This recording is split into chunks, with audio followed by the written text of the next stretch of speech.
There we are. Good morning, everyone, and welcome to what I think is a special weekly broadcast.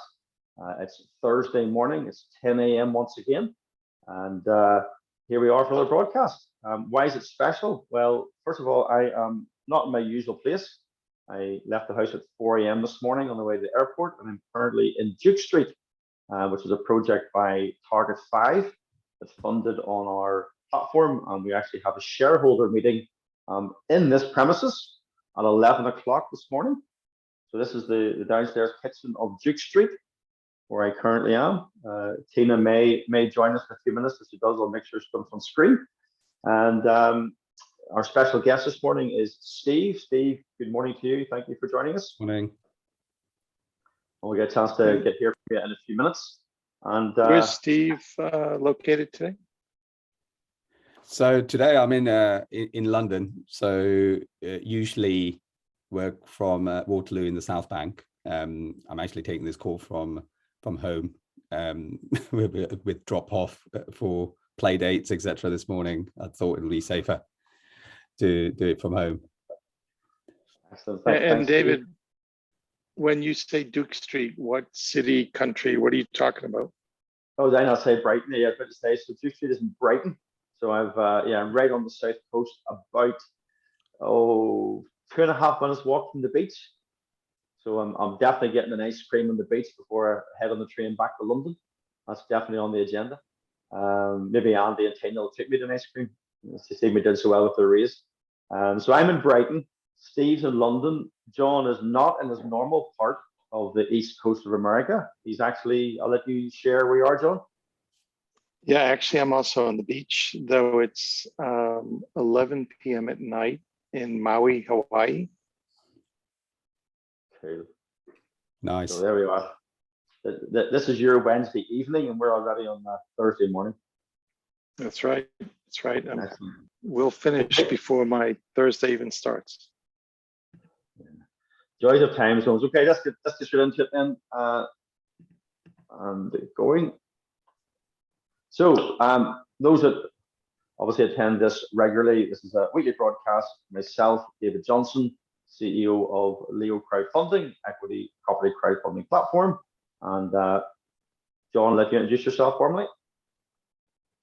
John Corey, Property Fortress Education, co-host with David on the weekly broadcast, and long-term property investor.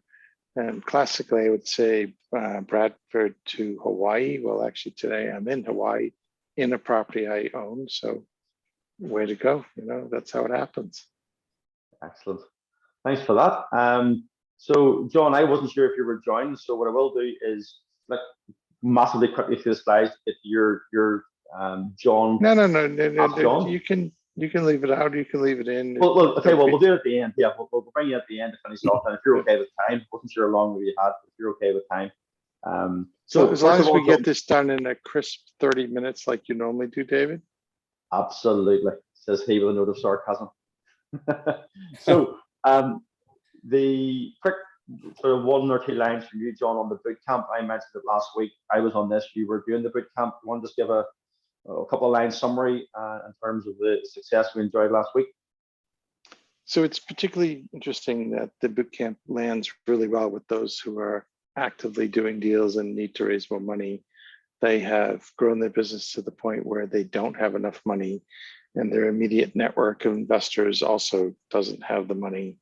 They realize they need to now start essentially doing a collective investment with multiple investors. They're doing maybe £1 million worth of deals in a calendar year, and they have long blown past their personal capabilities. And when I say £1 million, I mean £1 million of equity. So we're talking probably 3, 4, 5 million pounds of deals over the course of a year, with £1 million of equity above the debt in most of the cases.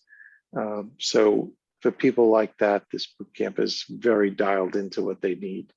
And that came back loud and clear by day 3 from the individuals that took part. Yeah, and there's something refreshing, John, about actually speaking to property developers who, are either struggling with deals or looking to have a bit of input on the structuring deals and just almost seeing their eyes light up when they understand the penny drops about crowdfunding, compliance, accessing investors. It's actually refreshing in some ways and energizing. Oh, big time. I mean, what happens is like, oh my God, so I don't have to beat my guts out. I don't have to like walk away from really good deals. I can actually raise the money I need. I just have to embrace a new way of doing it. And it's like the alternative is, yeah, just miss out on all that profit on all those projects that you know you can source, but you can't afford to fund, versus no, I can afford to fund them. So now I can actually be a bit more aggressive sometimes even with the sellers about, hey, I got the money, you got to come to the table with something decent. Mm-hmm. Yeah, there's so many different ways of approaching the benefits of property crowdfunding. We are scheduling our next bootcamp for the end of September. We'll probably announce that next week when everything's finalized. We're looking like the last week of September will be the next one. And we've actually had our first booking, John, already from the weekly update that we had yesterday. Someone contacted support and said, can I get on the next one? So that's always good. So for those of you who've never seen John's office over in his East Coast home office, this is what he was looking at for 3 days. You can see some of the attendees, the property developers on the screen. So I'm sure many of you have had a call with John and wondering what he was looking at. Well, there you are. That's his view. So as well as that, last week, Dal, our investor portfolio manager, had a busy week on the road. So he had out with a number of developers and attended a number of events. Main one being on Friday, he was at an event in London where two of our fundraisers actually had stands. So AJ, Lena and Jazz from PLND, and we're actually with them tonight for a shareholder meeting on their project and then the networking event. And then Derry Llewellyn, John, was also at this event from Raglan. So there you go. Him. So it's always good to get out to these events, meet people, and yeah, it was good for Dal to meet some of our fundraisers. For those that haven't received their 6-step guide to raising funds legally, there's the link at the top. You can follow that, and then on the second page along the top, you can download your free copy, and feel free to get that. So we'll finish off with the Ask John at the end. Let's go straight to our special guest. Absolutely delighted that Steve's been able to join us. I think, Steve, now you and I have been talking for around about a year now, I think, overall. And then we actually met face-to-face post-COVID in the Canary Connections event, I think, if I'm right in saying. Is that correct, That's Steve? correct. That's right. So we were crammed into a room, as his events tend to be, wall to wall of networking. So it was good to catch up with you. And listen, first of all, thanks for joining us. And do you want to just take a few minutes to explain your background and then how you've ended up in affordable housing, please? Yeah, sure. Let me start off by talking a little bit about Keystone, which is the business that I run. I've been doing this for a couple of years now. Keystone, our primary goal is to help solve a major issue that we have in this country, homelessness. So, you know, I won't go into all the stats, but there are well over 1 million households who are living in unsuitable accommodation. There are well over, again, 100,000 families living in temporary accommodation. So a major issue. And Keystone, we are focused on helping local government, other organizations tackle this issue and hopefully solve it. Now, the way we do this, we bring private investment. So whilst this is a problem, I guess, ultimately for the government, we bring private investment from socially minded investors. We purchase houses, and ultimately we make these houses available to councils. Okay, and we do that on generally a 5-year lease. And what this does is that it on the one hand allows the councils to deal with this major issue, put people into permanent homes away from temporary accommodation. But at the same time, for our investors, who tend to be very much socially minded, it provides an avenue for them to put their money into good use. Okay, so it serves that dual purpose of, on the one hand, solving the problem, but also for the investors, there is an interest in return where their money is being put to good use. So this is a business as I say, started up a couple of years ago. We built a small portfolio over that period, and I'm glad to say things have been working pretty well. However, we feel we're at the beginning of what I hope is a much longer journey. And when John talks about funding and raising finance, etc., it's very interesting for us. So we may well have a conversation with John at some point.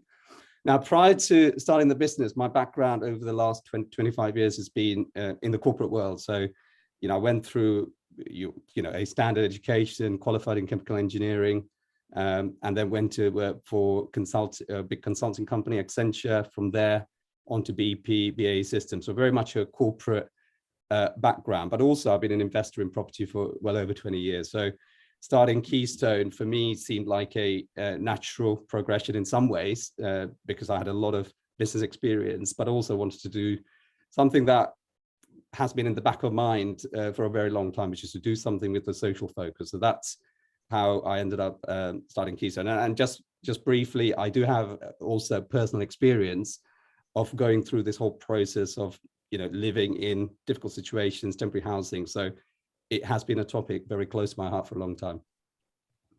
Excellent. Okay, thank you for that. That's the thing nicely. I suppose a good place to start is I suppose the bigger sort of high level picture, if you want to call it that, and the Department for Levelling Up and Housing and Communities. I'm not sure who comes up with all these new names of departments, but this department has done issued a paper, if you like, statistical release, specifically around affordable housing supply. And there's some key takeaways that are on the screen there, just in terms of sort of 52,000 affordable homes delivered. That was down on the previous year, and the starting on sort of new builds is also down. You're obviously in this sort of space. This is your bread and butter. What's your takeaway from where the market is currently, and any comments just on this government statistics? Yeah, I think the first thing I'll say is that there's a lot of data out there, and I guess one sort of figure that organizations, ourselves as well, agree on is that in order to solve or begin to solve the rental issue, and I'm talking specifically here about affordable and social rent, we probably need something like 150,000 homes every year, new homes made available every year at affordable or social rent. And I'll talk about what those two things definitions mean in a second. But I think what you can see on the screen here, David, is that there is a significant gap between what's being delivered today and what, as I say, what is required, well over 100,000 sort of gap. And that's a gap that's been there every year for a long time. And therefore, when we talk about the number of families that need help, individuals that need help, it is a huge problem. So there's a huge market out there of people who need housing. Just a very brief one on affordable and social. So again, lots of definitions. However, for us, affordable rent means rent at around 80% of market rent. So if market rent is £100, affordable rent would be £80, whereas social rent is even lower than that, and social rent would be 50% of market rent. So if market rent was £100 a month, social rent would be £50. And the reason for using some of the definitions is really to crystallize on the fact that there are a lot of families, including families who work, in full-time jobs, where they just simply cannot afford market rent, right? And these could be key workers, nurses, policemen, etc. People doing very, very critical jobs where the market rent is simply unaffordable, and the rent needs to be either at affordable rent or even at social rent for them to be able to rent those places. Yeah. Okay. And another figure on that is that around about 50% were funded through Section 106 agreements. I think we've got a picture on that. Yeah. So obviously, almost 50% is a large chunk. Do you want to just explain the Section 106 nil grant? What is that? Yeah. And then the impact it has on affordable housing, please.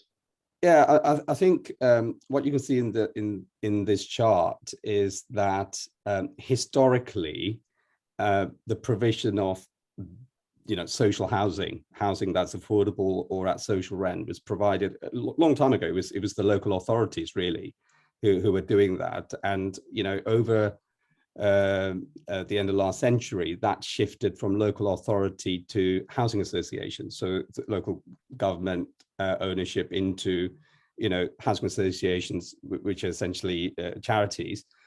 However, over time, again, this chart shows that it has become more and more difficult for local authorities or all housing associations to deliver homes at affordable rent.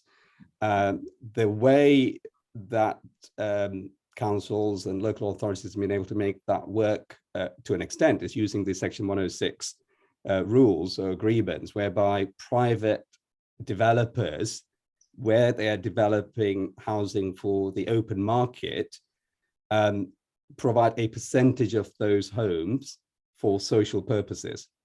Okay, so in order for developers to be able to build houses for sale in the open market or to rent in the open market, they are obliged to put a percentage or build a percentage of those for social purposes, so that they can provide it for social rent or for sale at lower prices, like for help to buy schemes, etc. Yeah. Okay, so that's and delivery through that Section 106 mechanism as a percentage of the whole has increased, as you can see, as you look to the right of that chart. So over the recent years, that's been almost the biggest route for bringing in affordable housing stock.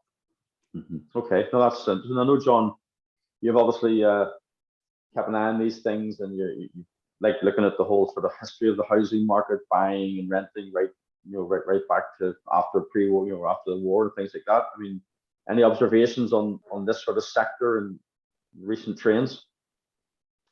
I mean, this is historically a problem, and it's similar in other countries. Each country has its own solution. History in Britain is World War I happens, and the obligation on councils to provide housing starts effectively off the back of World War I. It was 1917, I think, or something, 1918, somewhere in there. And it was also a way to clear out Victorian slums. And then you see another spike in building for councils off the back of World War II. Now, I'm not saying we should have wars to implement housing policies, but there are correlations between big influxes or big movements of, at the time, males to wars and then back home. And suddenly you have change in policy when it comes to housing. The idea that key workers don't get paid enough to afford housing, well, should we pay them more? Or should we subsidize their housing and make funny rules about who can use that housing so that the key workers don't have to be paid a full wage, they can get subsidized housing? And they've tried it both ways. There was definitely sections of London where this is where the police live, this is where other key workers live. And that has its merits. And at the same time, it causes different distortions. And maybe that's not the best place for someone to work because they're married, they're a partner or whatever, needs to be somewhere else. And how does it all work? So it is a difficult topic for governments to implement cleanly. That's why the private sector can play quite a good role. But at the same time, it has to sort of add up when it comes to the numbers. And how do you make it add up? Do you subsidize the construction? Do you subsidize the land costs? Where do you address that gap? So, but I could see someone's join you, David. Yes. I've been joined by Tina Wenham from Target 5. Hello. Hi, John. How you doing? All right, and Tina meets Steve. Steve meets Tina. Hi. Hi, Tina. It's me. Normally, Steve, Tina, where you are, sort of in the hot seat being interviewed for various things. So that's where we are. So I'll let Tina come in at the end on a comment on affordable and social, because it's something that they're a bit involved in as well down here in Brighton. But Steve, in terms of, you've covered affordable housing, so what the positive impact that you've experienced in houses you've delivered, just sort of speak to that before we move on to the last bit. Yeah, so I mean, I touched earlier, didn't I, on the fact that there's a lot of families in temporary housing in particular.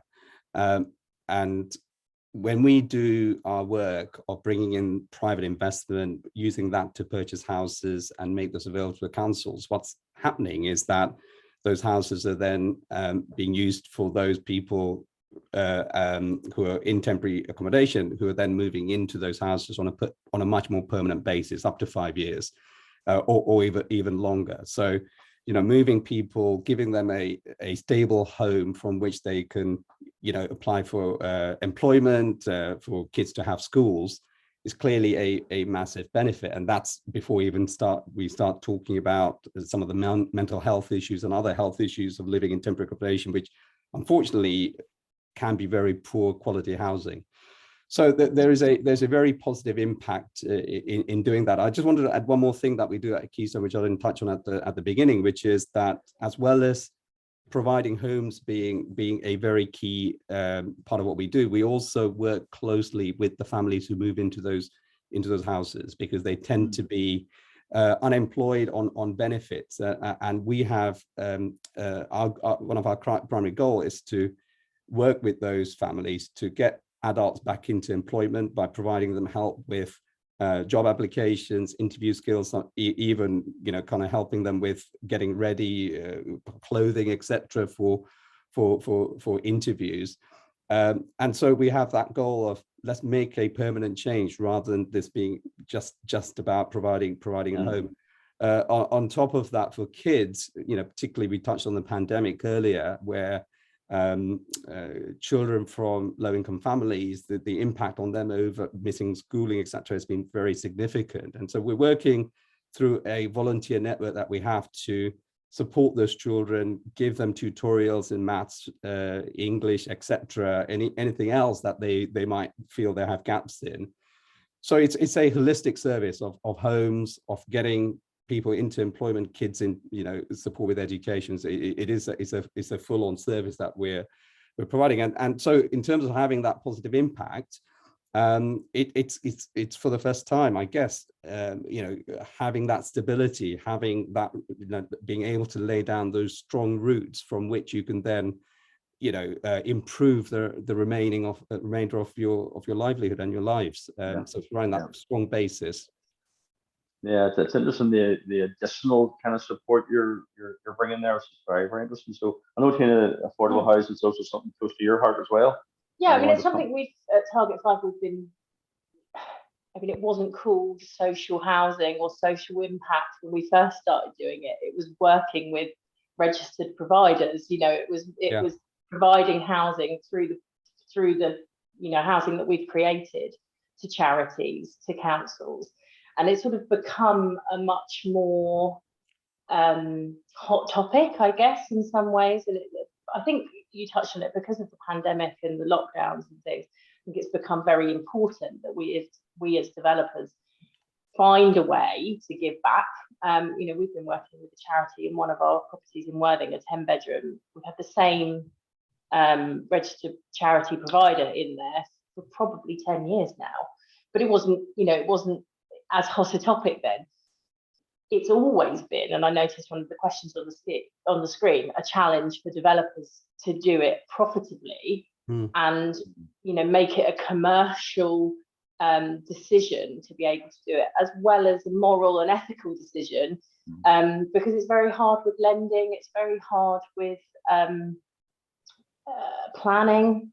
You know, we're trying to do a big scheme in Littlehampton at the moment. We're coming up against the planning as being an issue because the local residents don't understand that social housing isn't what it used to be. And I think there's a massive disconnect, and that's one of the big challenges we as developers have got to find a way to educate the local public that social housing doesn't have to mean, you know, the stigma that was attached to it 10, 15, 20 years ago. It's not going to mean you're going to have the worst people in the world living next door to you.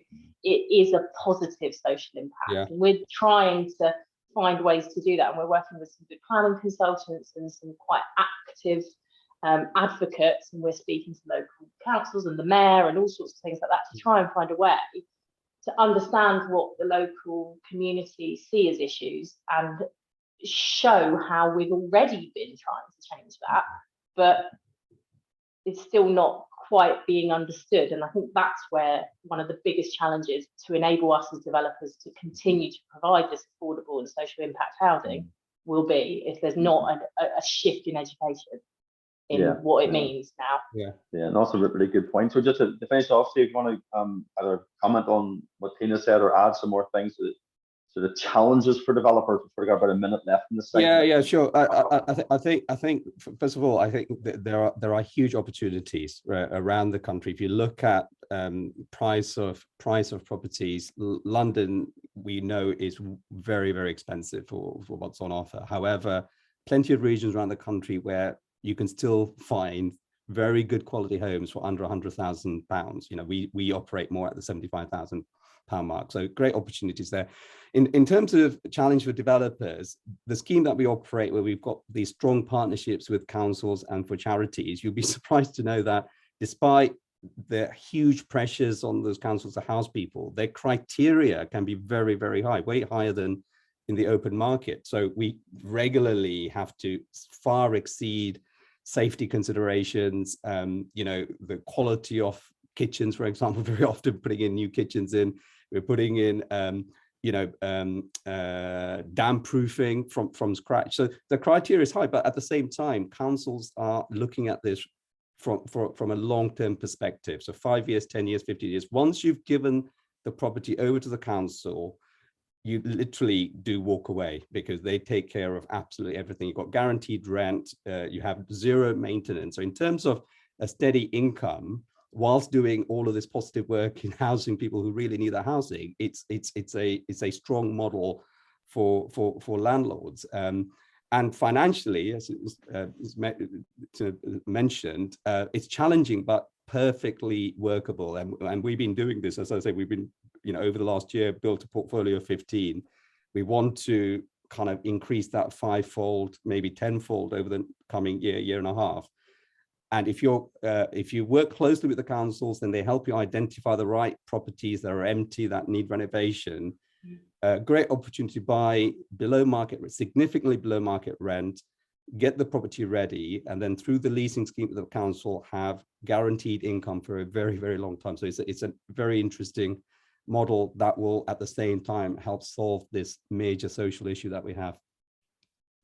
Brilliant. John, do you want to just wrap this segment up with I was just curious when Steve was talking about this, any crude estimates, it doesn't have to be precise, for what sort of net yields, so after all operating costs, what sort of yields can be produced by these types of properties, so investors have a sense of what types of returns are possible? I mean, we are looking, when we initially do the assessment, we're looking at yields between sort of 8 to 10%. You know, our loans on a debt basis is around 3.5, 3.6%, and returns to investors historically for the amount that they put in has been around 5%, but we're looking at opportunities to increase that, you know, to nearer 7-8%. Okay, so 8 to 10 net, gross yield. Yeah. Loan costs are loan costs, and you're at 5% net yield, and you might be able to go a bit higher than that, 7%. Okay, yeah. Got it. That's our starting point anyway. We're always looking to that's more competitive. That's cool. Just so that I have a sense, and others that are listening have a sense. Yeah. Brilliant. Okay, well, listen, Steve, thank you very much for that. That was very interesting, just to sort of see things from your perspective. If people want to get a hold of you just to discuss affordable housing further, what's the best way? Email address, LinkedIn? Yeah, our website, www.keystone.place. It's got my details on there, and I'm on LinkedIn. I'm on everywhere. LinkedIn. We've got Instagram, etc. So fantastic. Okay, listen, thanks very much. I'll give you a 10-second at the end. We'll wrap up with moving on then from what was our special topic today. We're going to go on to, well, next week is inflation and its impact on the property market. So John's going to be behind the 9-ball next week if we can keep him out of bed in Hawaii, and he's actually away at the minute. So yeah. It's hotter here though, so. Ah, there you are. Hotter here in Brighton and Hawaii. There we are. You heard it here. But before we finish, actually, because John's made it in, interestingly, Tina commented on planning challenges. And the question last week, and obviously Johnny were able to make it on last week, is the planning system in the UK broken? What is your opinion? The best way to fix it? So I'll let you comment, and then I'll let Steve and Tina have like sort of one sentence each, and then we'll finish up for today. So John, you can kick it off. So I'm not a qualified planner. I don't work in the area. I did run or chair a group, which was a localism group under the Vanguard program under central government. So I did get to see some aspects up close and personal, spent some time with the planners over Suffolk Council. Classically, I would say it's broken mostly because it's unpredictable. I think a lot of people could more easily deal with it if it was a predictable process with timelines and things like that. When it comes to fixing it, I don't know what the fix is. I think there is an element of the more people you allow to have a say, the more likely that it'll become convoluted. A positive is the councils are required to publish what the local plan is in advance. So at some level, you know in advance what they need, but that doesn't stop people from raising objections. The planners are pretty good at throwing out all the objections that actually don't fit because they're in violation of the published plan. But it is a very sort of arduous process. As a passive investor, I happen to like investing in planning opportunities. I think it's easy for me to diversify my investments across multiple projects, and there's a very high upside. But the fact that there's a high upside sort of implies that the margins are almost too good, which means that there's something wrong about the process. It is very messy. It is a lot better when you use qualified professionals. COVID didn't help. COVID made it slower. Staff aren't available. People aren't able to follow up. Things don't happen. So there's a lot of problems. Mm-hmm. Yeah. So no, that all causes issues. Yeah. Yeah. So hopefully we get back on the a system that works better than it has done in the recent past. But Steve, you want to comment on that just briefly, and we'll let Tina finish off. Yeah, I think just generally from my perspective, speaking to your socially minded investors, I feel we have a huge opportunity to bring funding in to solve, this social problem, as John said, has been there from the 80s, right? However, we can do this in a way that makes really strong financial sense, both in terms of capital growth that you can gain, and also, pretty much guaranteed, I know nothing is guaranteed, but government backed at least, returns for a very long time. So I feel there's a huge opportunity here. Brilliant. And Tina, how would you fix it? Do you have any ideas? It's like the question that has no answer. I think firstly, positively, I think it's really important that there is a body and planning system in place to make sure that things are done in a correct and appropriate way. And as Steve says, to make sure that this massive opportunity and, more importantly, need is dealt with correctly and legislated and checked. That we don't want to go back to the 80s of building tiny rooms and slums. That there is a point to the planning system. I think the biggest issue with it, in my opinion, is the lack of accountability. There is nowhere to go if you don't if there is an issue with the way something's been dealt with. Now, I have no problem with things being refused on planning policy and genuine reasons. What I have an issue with is no explanation and no communication, and nowhere for us as developers to then go to talk to, well, this happened, who can I speak to about correcting this or making sure we don't make these mistakes next time. There's nowhere to go. So I think if I was to put in a quick fix, it would be an accountability body that the planning system has to adhere to and be governed by. Excellent. We'll send this recording to the halls of hallowed government in Westminster. and we'll see can we get Tina's We policy. wait until I've got all my and- planning permissions, please. Get the policy implemented. Well, it's a really good point, Yeah. actually, very good point on that transferability. So, listen, thanks everyone for joining us today. Steve, really a pleasure having you on today. I look forward to talking to you more in the future. John, thanks for staying out of bed rather than getting up too early. You're now staying up late to join us. And thanks, Tina, for Where's he joining from us next time? It's still, it's like a guest, like yeah. John Bingo. Where's John joining us from now? that could be a new segment. Ask John that where's John? Like a where's Polly? Yeah. Excellent. So we're getting ready for our shareholder meeting. We are, This is absolutely fantastic. And we'll talk to you all next week. Thanks very much, everyone. Thanks, guys. Bye. Bye-bye. Bye-bye. Bye.